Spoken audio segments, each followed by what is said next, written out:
చూడండి, నేను 1-2 ప్రశ్నలు అడుగుతాను. తప్పు చెప్పకుండా, తడబడకుండా బాగా ఆలోచించుకుని చెప్పాలి. ఇది చాలా ఇంటెలిజెంట్ క్వశ్చన్. అడగండి. దేవుడికి ఎక్కువగా కొబ్బరికాయ ఎందుకు కొడతాం? ఆనపకాయ కొట్టొచ్చు, గుమ్మడికాయ కొట్టొచ్చు, పనసకాయ కొట్టొచ్చు. మరి కొబ్బరికాయ ఎందుకు కొడతాం? బాగా ఆలోచించుకుని టైం తీసుకుని చెప్పండి.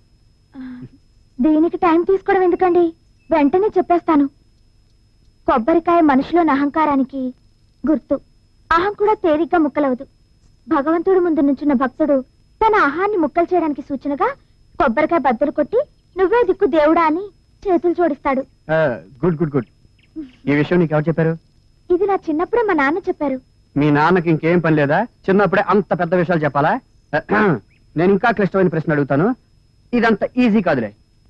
దాంపత్య జీవితం సరిగ్గా సవ్యంగా సాగాలంటే కావలసింది ఏమిటి? ఆస్త, ప్రేమ, అంతస్తుల, పిల్లల? బాగా ఆలోచించుకుని టైం తీసుకుని చెప్పు. ఇది చాలా కష్టం అనుకుంటా. దాంపత్యమే కాదు, ఇద్దరు మనుషుల మధ్య ఏ బంధమైనా సవ్యంగా సాగాలంటే కావాల్సింది ఒకరి మీద ఒకరికి పూర్తి నమ్మకం. ఒకరినొకరు నమ్మలేని రోజున, ఆ నమ్మకం పోయిన రోజున ఆ బంధం తెగిపోయినట్టే కదండి. ఈ విషయం నీకు ఎవరు చెప్పారు? మా బామ్మ చెప్పింది. బామ్మ? నీకు అందరూ చెప్పేవాళ్ళేనా? నేను మిమ్మల్ని ఒక ప్రశ్న అడగచ్చా? అడుగు. నేను చాలా ఇంటెలిజెంట్ ఫెలోని. ఏది అడిగినా తక్కువ సమాధానం చెప్పేస్తాను. చూద్దాంగా. పెళ్ళైన తర్వాత శోభనం 3 రాత్రులు చేస్తారు. దాన్ని 3 నిద్రలు అని కూడా అంటారు. దాన్ని ఎందుకు 3 నిద్రలు అని అంటారు? 2 లేక 4 నిద్రలు అనొచ్చుగా. ఏంటి సమాధానం చెప్పకుండా అలా పైకి చూస్తున్నారు? అది కాదు, అది జాన్ చెట్టుని చూస్తున్నాను. Very nice, very nice. ఈ జామ చెట్టు నా ఫ్రెండ్. ఏంటి, నేనేమన్నా చెవులో పువ్వులా కనిపిస్తున్నానా?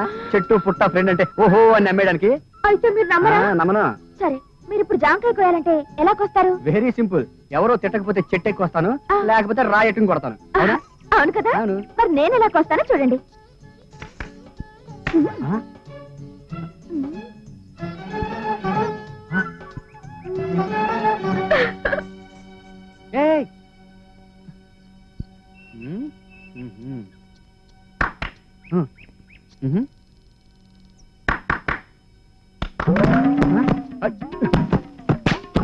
మనం కొడితే కొబ్బరికాయ పడతాయి అనుకుంటా. బాబు అబ్బా, ఏంటండి అబ్బాయి గారు? అదే ఏం లేదు, ఏం లేదు. ఈ అమ్మాయి మనకే షాక్ ఇచ్చింది. ఇప్పటిదాకా పాట పాడాలి పేరు కదండి, అందుకని మీరు తాగటానికండి చల్లడిసి ఇక్కడ బాధ్యత మా తమ్ముని పంపించానండి. ఇందాక ఆవుతో నాకు ఇచ్చారండి, ఇప్పుడు ఆవు పేడ కలపలేదు కదండి. అత్తమానం ఆలకోలం వాడతావు ఏంటండి? అప్పనా తొందర వారిని దుంపతగా మజ్జిగంతా నేలపాలు చేసావు కదరా. ఒరేయ్ తొందరగా వెళ్ళి మజ్జిగ పట్టరా. పెరుగు లేదండి. ఒరేయ్ అది ముంచరా. చా కుర్తి కదండి, పర్లేదులేరా. అదో సరసము, నువ్వు ముంచి అవుతా కానీ.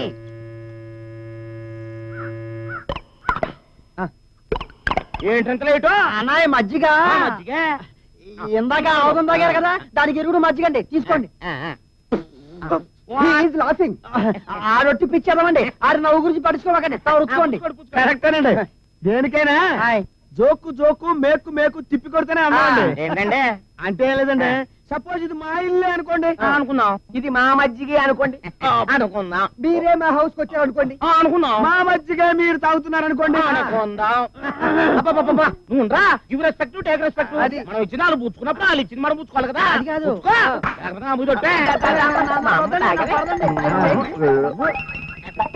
డ్రింకింగ్ తమ్ముడు మధ్య పోగుంది నిమ్మకాయ కానీ ఉండదేంటన్నా కుర్తి కదా.